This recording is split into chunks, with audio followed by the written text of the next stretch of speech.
What's your first instrument? Yes. My first instrument was tenor banjo. My father's uncles taught me to play tenor banjo. They put it in my hand when I was about 6.5. And I went to the music store where my father's uncle, his mother's brother, his name is Bobby Dominic, he taught me how to play tenor banjo. So I played banjo for a couple of years, 3, 4, 5 years. And then I picked up the guitar after that. So the first instrument, tenor banjo.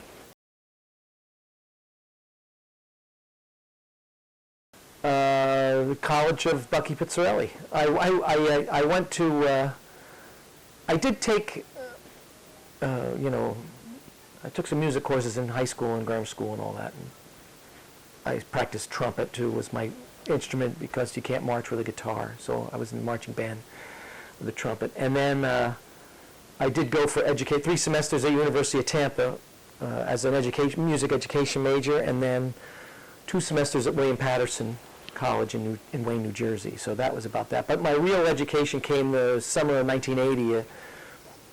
I learned a lot about the guitar along the way, but that summer I did 8 weeks with my dad at the Pierre Hotel from 7 to 11, and I knew 6 songs on the first night for a 4-hour gig, and 106 8 weeks later.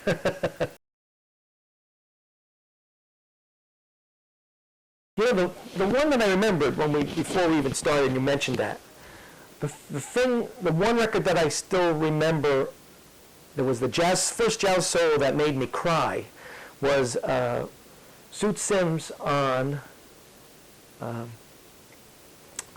All Right With Me, on a record called If I'm Lucky, with Jimmy Rolls, Mousy Alexander, and George Mraz. And my mother brought it home from a jazz festival somewhere. Somebody gave me the record, and a beautiful picture of him with a profile holding his, you could just see the top of the saxophone, the mouthpiece, and he was like that. And I asked him once about the picture, and I said, "What are you doing on that picture?" He says, "I'm listening to a playback in ecstasy."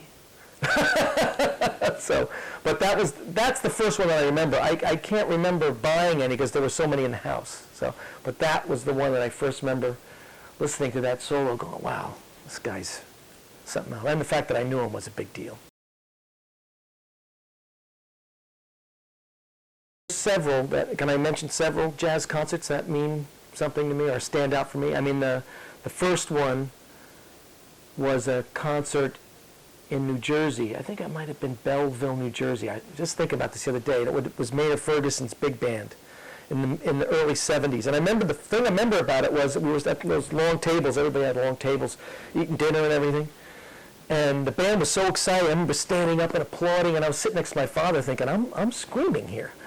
Really excited by it. You know, it was really like, it was the first time I think that I was expressing, this, whatever it was. It was like a rock concert, but it was Maynard Ferguson. This is even before the Birdland and all this. It was like the Pagliacci, Maynard Ferguson years.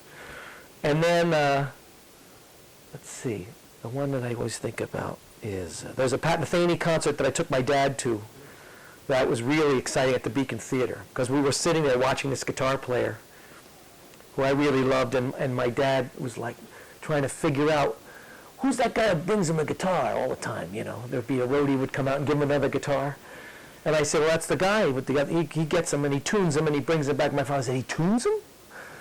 There's a guy with one guy next to me, one guitar, patch cord amp, and this guy's got 20. So my father figured out the guitar and said, and the synthesizer guitar would come out, and he'd go, oh, there's the Screamer. And they'd say, oh, there's the classical, that sounds good, oh yeah, and there's the Gibson. So we had, it was more of a bonding experience over Pat Metheny. And there were beautiful melodies, it was a great concert. I know there's so many, but those two that come to mind, but I know there's probably a number of other concerts. But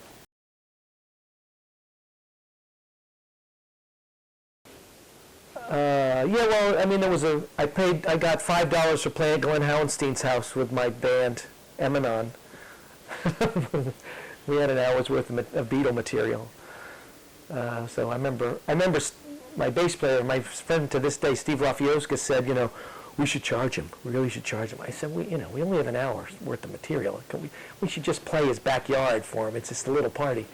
Now when he called him up, I remember him calling up saying, we charge, it's going to be $15 for the three of us. Everybody gets $5. And Glenn writing the checks. I was like, oh, come on, we're 14.